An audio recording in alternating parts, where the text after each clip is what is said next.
السؤال ده جالي على صراحة. قبل ما نبدأ الفيديو نقول بسم الله الرحمن الرحيم، اللهم صل على سيدنا محمد وعلى آل سيدنا محمد. في البداية الفيديو ده إن شاء الله هنقسمه عناصر وهنتكلم فيها. أول حاجة حابب إن أنا أتكلم فيها هي علاقتك بربنا سبحانه وتعالى. لو جيت تقول لي أنا مش مركز أو مش عارف أذاكر أو باخد وقت كبير في المذاكرة، هقول لك أنت علاقتك إيه بربنا؟ الصلاة عاملة معاك إيه؟ قراءة القرآن عامل معاك إيه؟ الأذكار بتاعتك، أذكار الصباح، أذكار المساء، أذكار المذاكرة، أذكار النوم، كل ده عامل معاك إيه؟ وبعد ده كله هقول لك قيام الليل عامل معاك إيه؟ عشان تقوي الذاكرة وتعرف تذاكر كويس وما تخليش نفسك بتفكر في المستقبل، لازم تقوي علاقتك بربنا سبحانه وتعالى. لو حسيت بدي قوم اتوضى وصلي واتكلم مع ربنا، قول له ايه اللي مضايقك، نفسك في ايه، بتحلم بايه. بعد كده ايه علاقتك باهلك، ابوك، امك، اخواتك، تسمع كلامهم وتبرهم ولا لا؟ اصل بص انا هقول لك على حاجه، مستحيل طبعا تكون علاقتك كويسه بابوك وبامك ووالدتك كل يوم بتدعي لك وتخش الاوضه عشان تذاكر ما تعرفش تذاكر. اصل اهم حاجه في الدنيا دي هي دعوه والدتك. تالت حاجه بقى مهمه جدا جدا جدا جدا وكتير منكم بيقع فيها، وهي ايه؟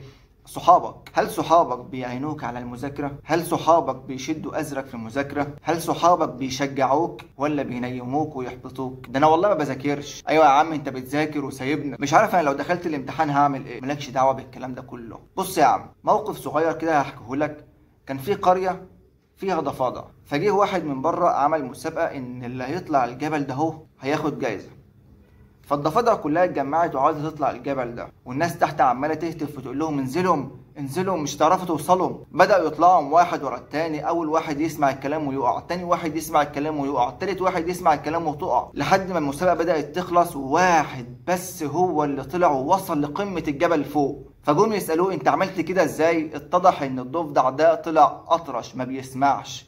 تخيل لو كان بيسمع وسمع الكلام المحبط اللي حواليه كان هيقع زي باقي اصحابه. خليك انت كمان في السنه دي اطرش ما بتسمعش، مالكش دعوه بالكلام اللي بيتقال حواليك. ذاكر ما ذاكرش انت مالكش دعوه، خليك ماشي ومالكش دعوه باي حد خالص. بعد كده هسالك انت نومك عامل ايه؟ بتنام كويس؟ بتاكل كويس؟ بص انا هقول لك على حاجه، الواحد لما بيكون محتاج ينام او عاوز ينام او جسمه مش واخد القسط الكافي من الراحه مستحيل هيعرف يركز. ما تقوليش بقى انا بشرب قهوه، ما تقوليش انا بشرب مش عارف ايه.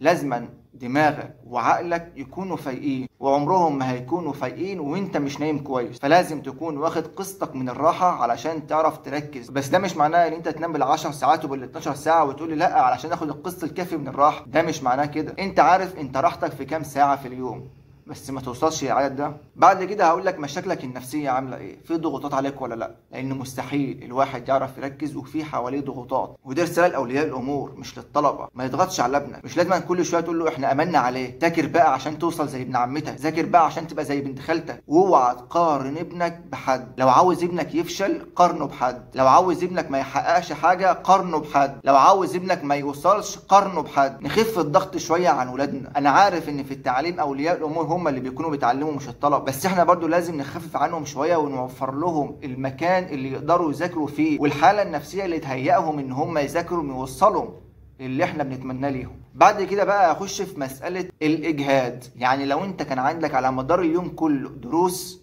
حاول ان انت تفصل شويه من الدروس دي. بمعنى مش اول لما تروح تخش تذاكر على طول، خد دش، فوق، اتوضى وصلي ركعتين، اقرا شويه قران، افصل، وبعد كده ابدا ذاكر. ما تخشش كده من الدار للنار على طول، جاي من الدروس على المذاكره على طول، انت لسه مش مركز في حاجه. افصل الاول وبعد كده ابدا ذاكر. بعد كده هقول لك انت بتعمل كام حاجه في نفس الوقت. يعني انت مثلا ما تكونش ماسك الكتاب وعمال تلعب في الموبايل، مثلا ما تكونش بتذاكر انجليزي مع فرنساوي، ما تكونش بتذاكر ماده مع ماده. تعدد المهام بيخليك ما تركزش في ولا حرف، دماغك بيعمل ايرور كده، مش مركز في حاجه. ربنا سبحانه وتعالى بيقول ما جعل الله لرجل من قلبين في جوفه. انت عمرك ما هتركز في حاجتين في وقت واحد. طيب اعمل ايه علشان اعرف اركز في اللي انا بعمله؟ اعمل ايه علشان اعرف اركز في المذاكره؟ بص، حاول بقدر الامكان تعمل لنفسك ورد قران. الورد ده يكون قبل المذاكره على طول، وخصوصا الصور اللي تشغل لك دماغك. يعني مثلا عندك سوره ياسين، سوره ياسين بتفتح 11 ثقب في المخ، وسوره الضحى بعد المذاكره تحفظ لك المعلومات اللي انت ذاكرتها، وبرضه الفاتحه وايه الكرسي وخواتيم سوره البقره والاخلاص والناس والفلق. وما تنساش بالمره سوره الرحمن والواقعه وسوره الملك. اقرا